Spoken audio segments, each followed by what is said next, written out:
तर नमस्कार मित्रांनो, वाय मराठी ह्या यूट्यूब चॅनलमध्ये आपल्या सर्वांचे पुन्हा एकदा स्वागत आहे। जर तुमच्याकडे रेशन कार्ड असेल तर हा व्हिडिओ तुमच्यासाठी अत्यंत महत्त्वाचा असणार आहे। कारण का 1 एप्रिल 2026 पासून रेशन कार्डच्या नियमामध्ये मोठा बदल होत आहे।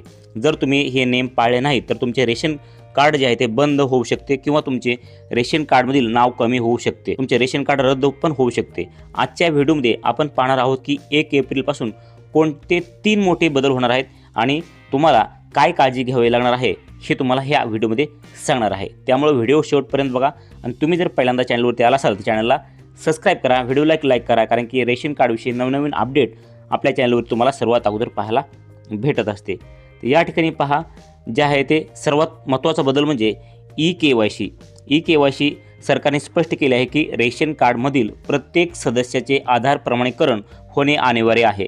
1 एप्रिलपासून ज्या सदस्याचे ई-के-वाय-सी पूर्ण नसेल त्यांचे नाव रेशन कार्डमधून कायमचे कमी केले जाऊ शकते। आता या ठिकाणी तुम्ही काय करू शकता, तुमचं जर कुटुंबातील कुणाचंही नाव कमी होऊ द्यायचं नसेल तर तुम्ही काय करू शकता। तर या ठिकाणी पहा, तुमच्या जवळच्या रेशन कार्ड दुकानात जाऊन रेशन कार्डवरील सर्व सदस्यांना सांगा, आपला अंगठा त्या ठिकाणी लावून जी काही आपली पॉश मिशन आहे त्या ठिकाणी रेशन दुकानदाराला सांगा, आम्हाला सर्वांना ई-के-वाय-सी करायचे आहे। त्या ठिकाणी तुम्हाला थंब लावून ई-के-वाय-सी पूर्ण करून घ्यावी लागेल।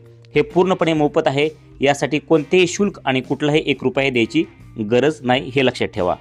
आता नंतर सर्वात या ठिकाणी पहा, दुसरा मोठा बदल म्हणजे अपात्र रेशन कार्ड धारकांची पडताळणी होणार आहे। 1 एप्रिल 2026 पासून सरकारने नवीन मोहिमेद्वारे अशा कुटुंबाचा शोध घेणार आहे की जे रेशन कार्ड जे काही रेशनासाठी पात्र नाही आहेत पण तरी देखील स्वस्त धान्य घेत आहेत।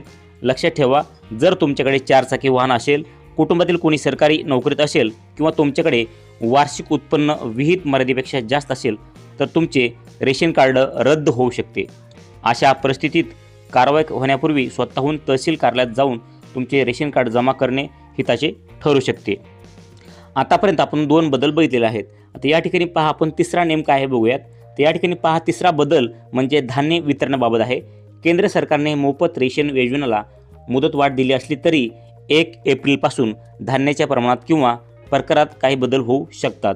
आता काही राज्यामध्ये गव्हाऐवजी या ठिकाणी ज्वारी पण देखील या ठिकाणी ज्वारी किंवा बाजरी प्रमाण वाढले आहे।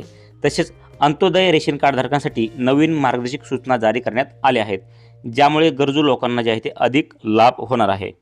आता या ठिकाणी पहा, हे संपूर्ण तुम्ही बघितलेलं आहे। आता या सर्वात महत्त्वाचं म्हणजे या ठिकाणी पहा, आता तुम्ही तुमचे रेशन कार्ड आहे ते डिजिटल स्वरूपात देखील वापरू शकता।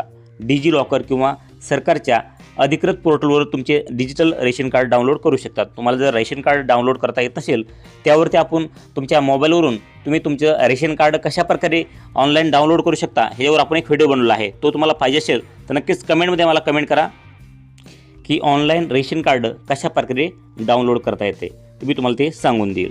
तर या ठिकाणी पहा, त्यानंतर 1 एप्रिलपासून डिजिटल रेशन कार्डला सर्वत्र अधिकृत मान्यता दिली जाणार आहे, ज्यामुळे तुम्हाला प्रत्यक्ष कार्ड सोबत ठेवण्याची गरज भासणार नाही आहे। तर या ठिकाणी पहा मित्रांनो, हे होते काही नवीन नियम 1 एप्रिलपासून होणारे रेशन कार्डचे महत्त्वाचे बदल।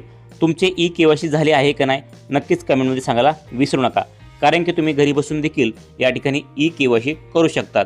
त्यावर तुम्हाला व्हिडिओ मी ऑलरेडी बनवलेला आहे, त्याची लिंक तुम्हाला कमेंटमध्ये पाहिजे असेल तर मला कमेंटमध्ये सांगा की घरी बसून रेशन कार्डची ई-के-वाय-सी कशी करायची, त्या व्हिडिओची तुम्हाला लिंक देईल। तुम्ही तो व्हिडिओ बघून तुम्ही सर्वांचे, तुमच्या घरातील लोकांची तुम्ही मोबाईलमधून तुमची ई-के-वाय-सी तुमच्या घरातील सर्व सदस्यांची करू शकतात।